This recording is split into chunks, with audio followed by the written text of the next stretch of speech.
现在国产 SUV 的销量都非常好，很多朋友呢打算买国产车，但是担心后期的油耗高、小毛病多。今天呢就带朋友们来了解一款价格也不贵，而且销量也不错的一款国产 SUV， 看看这辆车用了5年之后，它现在的状态怎么样，油耗到底高不高。这辆车是17年上牌的吉利远景 X6。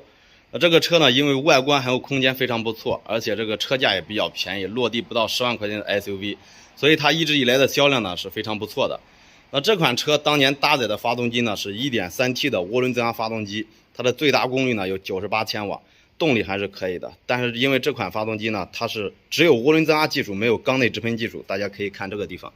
它的喷油嘴呢是在进气气管上方1、2、3、4。所以说呢，它不是一个缸内直喷，它是气管喷射的涡轮增压发动机。像这种搭配呢，在咱们国产车上非常常见。早期的很多国产的涡轮增压发动机呢，都是在这种普通的自然吸气发动机上加了一颗涡轮来增强它的动力。所以说它的动力是有了，但是它的油耗呢会稍微高点。因为现在主流的技术就是涡轮增压加缸内直喷，这样既有动力呢也省油。现在最新款的发动机呢改进成 1.4T 的，是缸内直喷的技术，所以它的油耗和动力表现都非常不错。那这个发动机呢，它匹配的变速箱是南京邦奇的 CVT 变速箱，模拟8速的。邦奇的 CVT 变速箱呢，质量是非常一般的，而且这款变速箱调教的动力偏肉，所以这款车自动挡在起步的时候就感觉动力非常的肉。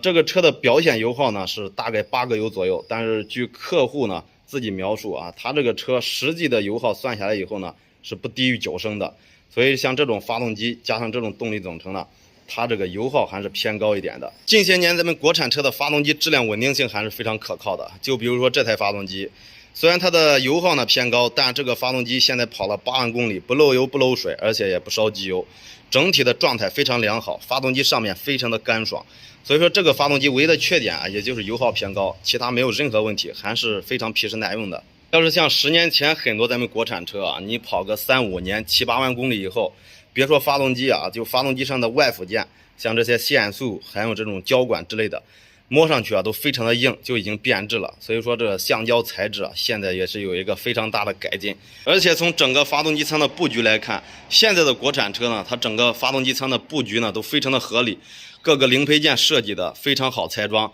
所以说这就给咱们以后去维修呢带来很大的方便。因为如果有些东西呢设计的非常不合理、不好拆装的话，最起码维修的工时费也是一笔不小的开支。底盘方面啊，只要是咱们国产的 SUV， 那不用讲，全部都是配置满满。你像这个车落地不到10万块钱，那都是独立悬架，而且这个用料呢也是非常好的。但是咱们底盘方面，大家很关心的一个问题啊，就是国产车生锈的问题。确实前些年咱们很多国产车生锈比较严重，但是最近这几年呢，这个防锈工艺得到了一个很大的提升，一般呢都不会说太容易生锈。但像这款车呢，还是有个别的细节地方会出现生锈的问题。大家可以看一下啊，你像这个后悬架上面的螺栓，这些都是锈迹，包括呢这个后面这种侧尾，大家可以看，这个地方也生锈了。还有这个后梁啊，这个地方都是锈迹，包括这些地方零零星星的咱们都能看得到，这些都是生锈的地方。包括这边这个悬架螺丝也是，我们再往前方看，这个下支臂，包括这些地方，托架都是有锈点的，确实还是有些地方会生锈。我们再往这个底盘前方看，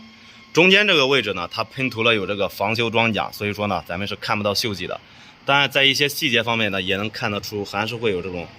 零零星星的一些锈斑。我们再往前方，这个地方也是啊，但是现在已经没有以前那种大面积的生锈脱落的那种状态。其实这种生锈呢还是可以接受的，因为它对整个车的质量没什么影响，你就是再开个3、5年，它也不会太严重。这边也有地方生锈了，大家可以看一下。其实现在的国产一线品牌，他们的 SUV 质量稳定性都是非常不错的。最主要担心的呢就是油耗。油耗这个东西呢，不只和发动机有关系，和整个车辆的自重也有关系。就比如咱们国产车配置一般都是非常的高，所以车辆的自重一般都偏大。就比如说日系车省油，日系车呢一般比同级别的其他系列的车型呢自重都要轻，所以它发动机的负荷就要小，那对省油肯定是有很大帮助的。所以买国产车呢，就不要对它的油耗要求太高，毕竟国产车给你的这些配置，你花同样的钱去买其他的合资车你是买不到的。好，朋友们，今天这个视频呢就到这里，谢谢大家观看，请关注小韩，再见。